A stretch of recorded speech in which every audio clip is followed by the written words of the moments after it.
WebDriver tutorial by Intellipaat.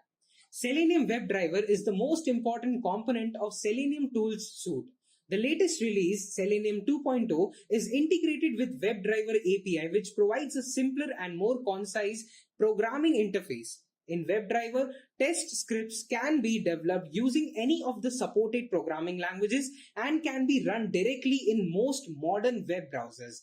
Languages supported by WebDriver include C Sharp, Java, Perl, PHP, Python, and Ruby.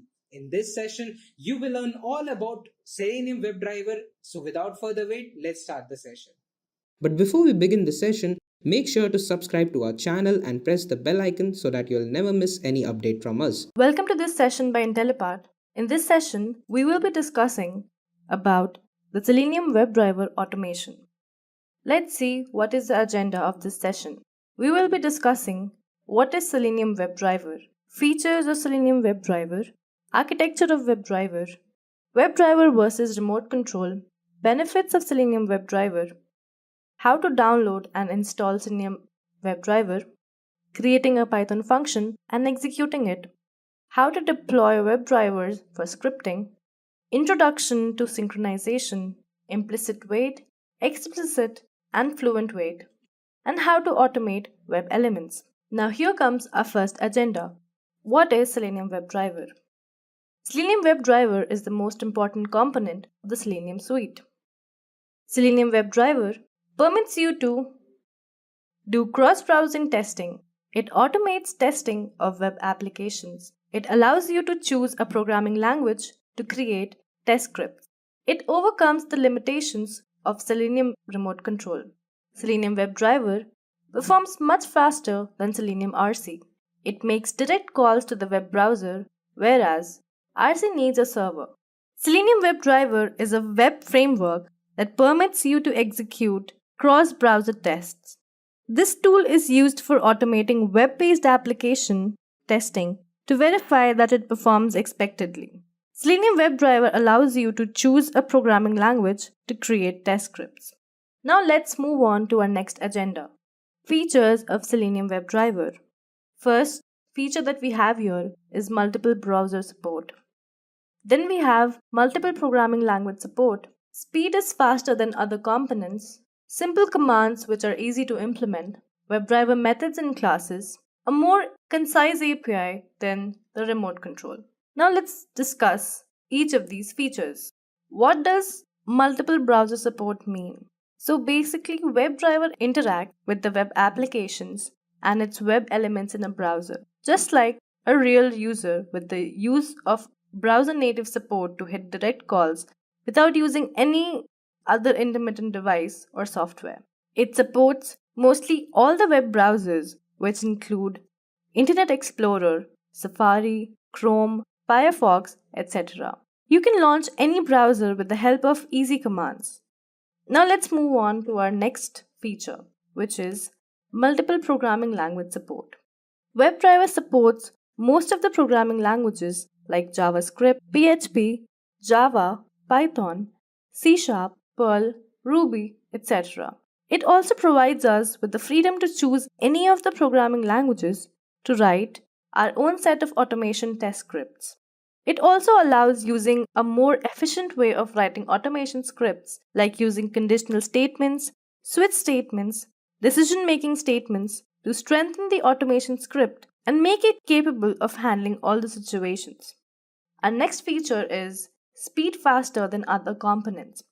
WebDriver test cases execute faster when compared to the other tools of the Selenium suite. Unlike the remote control, it directly communicates with the browser without the need of any other intermediate server. Simple commands which are easy to implement, as there are various commands used in the WebDriver which are easy to implement. Let's move on to our next feature, which is WebDriver methods and classes. Selenium WebDriver offers several solutions to cope with some of the potential challenges in automation testing. It allows the testers to deal with some of the complex web elements such as alerts, radio buttons, drop downs, and checkboxes via dynamic locators. It is a more concise API than the remote control. WebDriver is basically an enhanced version of the remote control. It was introduced in the market to overcome the limitation faced in the remote control. Though it is an advanced version of RC, its architecture is completely different from that of RC. Just like the remote control, WebDriver as well supports multiple programming languages and platforms to provide wider flexibility and requires knowing any one programming language. Let's now move on to our next agenda, which is the architecture of the WebDriver. The architecture of Selenium WebDriver has four components: Selenium client libraries or language bindings, JSON via protocol over HTTP, browser driver, and browsers. Let's now discuss each of these components. Selenium client library or language bindings. Selenium provides support to multiple libraries such as Ruby, Python, Java, etc., as language bindings have been developed by Selenium developers to provide compatibility for multiple languages. For instance, if you want to use the browser driver in Python, use the Python bindings. You can download all the supported language bindings of your choice from the official site of Selenium. JSON via protocol over HTTP. JSON is an acronym for JavaScript Object Notation. It is an open standard that provides a transport mechanism for transferring data between client and server on the web. It provides support for various data structures like arrays and objects, which makes it very easy to read and write data from JSON. Browser drivers. Selenium provides drivers specific to each browser, and without revealing the internal logic of browser functionality, the browser driver interacts with the respective browser by establishing a secure connection. These browser drivers also are specific to the language which is used for test case automation like C Sharp, Python, Java, and etc. Here comes the browsers. Selenium provides support for multiple browsers like Chrome, Firefox, Safari, Internet Explorer, etc. Now let's compare the WebDriver to the remote control. Comparing the architecture, we'll see that the remote control needs a server to communicate with the browser and has a complex architecture, while the architecture of the WebDriver is simpler than that of the remote control. Comparing the speed, the remote control, because of complex architecture, takes more time to execute test scripts. WebDriver interacts directly with the browser and takes lesser time than remote control. Selenium RC is less object-oriented API compared to WebDriver. WebDriver is purely based on object-oriented languages like Java, C Sharp, etc. Selenium Remote Control does not support testing of mobile applications. WebDriver supports OS for mobiles such as iOS, Android, and Windows mobiles. Remote control needs real browser to work and does not support headless browsers. WebDriver also supports headless invisible browsers such as HTML unit. Now let's move on to the benefits of Selenium WebDriver.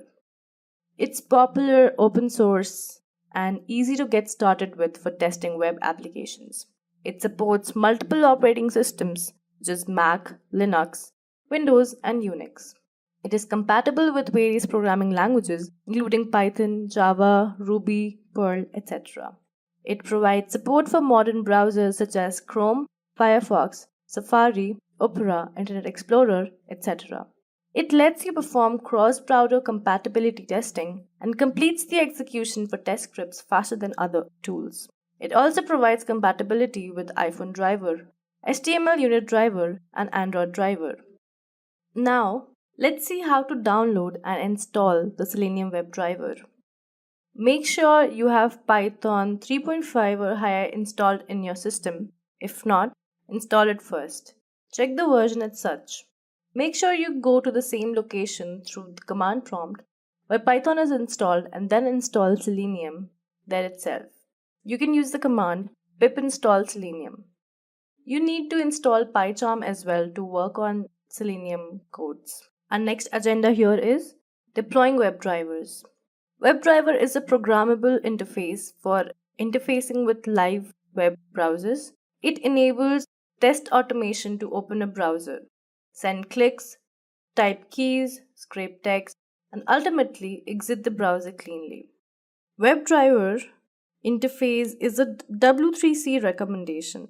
The most popular implementation of the WebDriver standard is Selenium WebDriver, which is free and open source. WebDriver has multiple components like the language bindings, automation code, JSON wire protocol, browser driver, and browser. For deploying any WebDriver, we need to make sure that we have it locally installed in our system. Here we will be downloading and deploying the WebDriver that Chrome has, that is the Chrome driver. We need to download the Chrome driver from the given link, put it in the document and program files, let the set path be so. Now in the Windows search option, type in environment variables. Click and open the very first option. In the dialog box, click on environment variables, choose system variables, and then click on path to edit. Click on new and add the path of Chrome driver. Click on OK and finish the process. To verify if the Chrome driver is working fine, we need to do the following.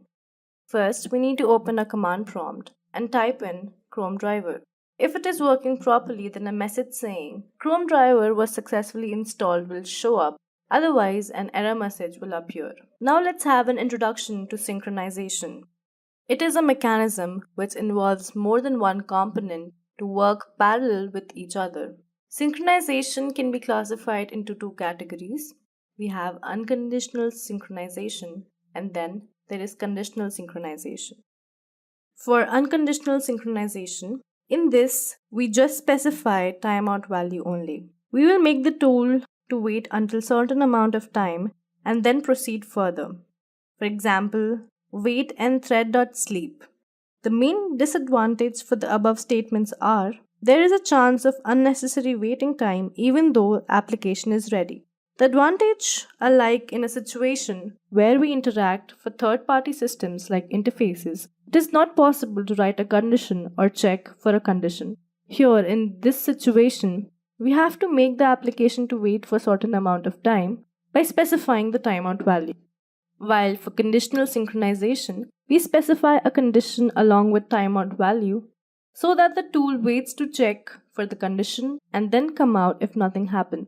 It is very important to set the timeout value in conditional synchronization because the tool should proceed further instead of making the tool wait for a particular condition to satisfy.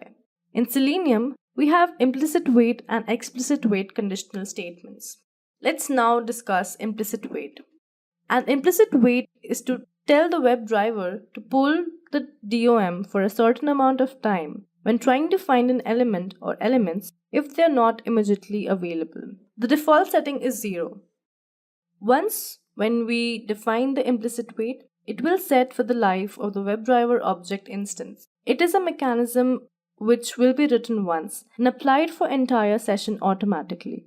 It should be applied immediately once we initiate the WebDriver. Implicit wait will not work all the command statements in their application. It will work only for find element and find element statements. If we set implicit wait, find element will not throw an exception. If the element is not found in the first, instead, it will poll for the element until the timeout and then proceeds further. Let's now move on to explicit wait. We need to define a wait statement for certain conditions to be satisfied until the specified timeout period. If the WebDriver finds the element within the timeout period, the code will get executed. Explicit wait is mostly used when we need to wait for a specific content or attribute change after the performing of any action, like when application gives AJAX calls to system and get dynamic data and render on UI. Then we have fluent wait. Using fluent wait, we can define the maximum amount of data to wait for a condition, as well as the frequency with which to check for the condition. And also, the user can configure to ignore specific types of exceptions, such as no such element exceptions when searching for an element. Whenever it tries to find an element, it returns the first matching element on the current page, else it throws no such element exception when no matching elements are found. Let's now see our next agenda, which is automating web elements. We have the following elements that we can automate in Selenium testing. That is HTML tags, CSS selector, name locators, XPath, XPath access, searching elements using CSS and XPath, crowpath, checkbox, radio button, and handling web alerts. HTML tags. We have HTML. These are the tags you put at the beginning and end of an HTML file. Then we have head. This includes information including title, meta tags, content type, links to external pages like CSS and JavaScript. Then we have the title tag. This is the text that goes in the title bar or the browser window. Then we have the body tag. This contains the contents of the document. The form tag. It defines an HTML form for the user input. Then we have the input tag. It defines an input control. Then we have an A tag, which defines an hyperlink. Let's now take a look at the CSS selectors. There are 5 types of CSS selectors in Selenium tests. We have ID, class, attribute, substring, and inner string. You can see the syntax of ID, class, and attribute. For substring, it allows matching a partial string to locate a particular web element. Then for inner string, the inner texts are the string patterns that the HTML tag manifests on the web page. Name locators.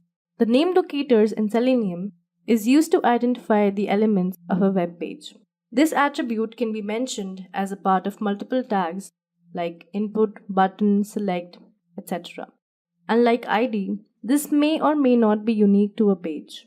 A web page may contain multiple tags with the same name, attribute value. These are not unique on a page. If there are multiple elements with the same name locator, then the first element on the page is selected.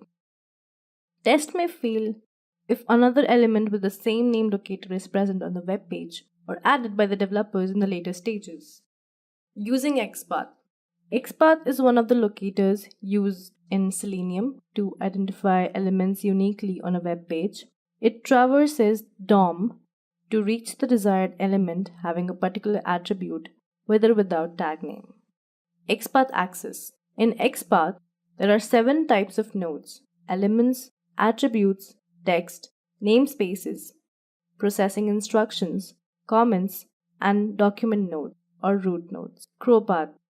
crowpath is a development tool to edit, inspect, and generate XPath and CSS selectors. crowpath makes it easy to write, edit, extract, and evaluate XPath and CSS queries on any web page and saves at least 40 to 50% manual effort in automation script writing. Checkbox. We can check a checkbox in a page in Selenium with the help of click method. First of all, we need to uniquely identify the checkbox with the help of any of the locators like CSS, XPath, ID, class, and so on. Next, we have to use the find element method to locate the element and finally perform the clicking action. The exception will be thrown if there is no matching element found on the page. Radio button. We can select a radio button in a page in Selenium with the help of click method. First of all, we need to uniquely identify the radio button with the help of any of the locators like CSS, XPath, etc. Next, what we need to do is use the find element method to locate the element and finally perform the clicking action. The exception will be thrown if there is no matching element found in the page. Handling web alerts. Selenium provides methods to handle alerts of all kinds. Class selenium.webdriver.common alert handles all alerts in Selenium Python.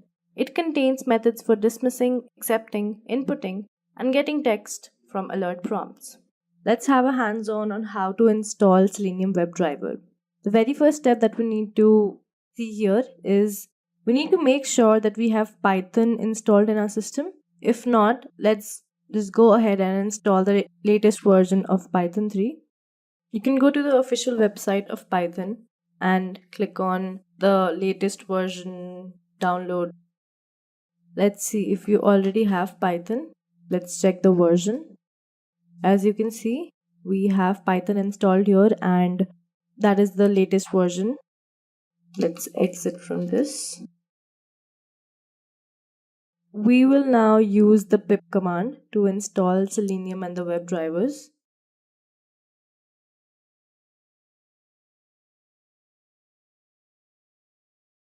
This might take a while.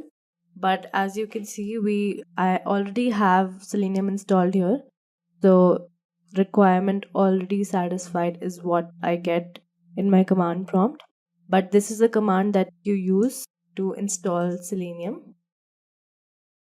So what we need to do is basically find where our Python file is. Just get the location. As you can see, we'll just copy this location and change directly to that particular path.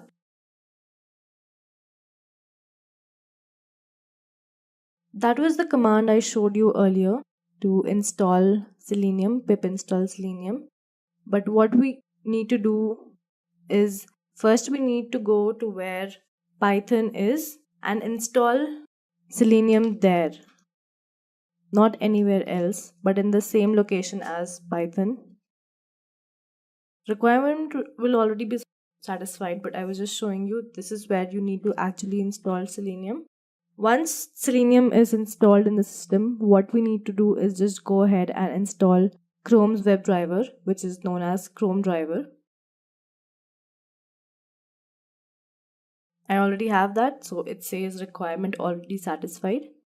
But this is a command anybody will use to install Chrome driver in their system. After this, you can just get PyCharm and start working on your WebDriver and Selenium projects. That's it for this hands-on. Thank you. Just a quick info, guys. If you wish to learn testing and make a career in it, then we have a good news for you. Intellipaat provides Test Architect Master course in collaboration with IBM and Microsoft. The course link of which is given in the description below.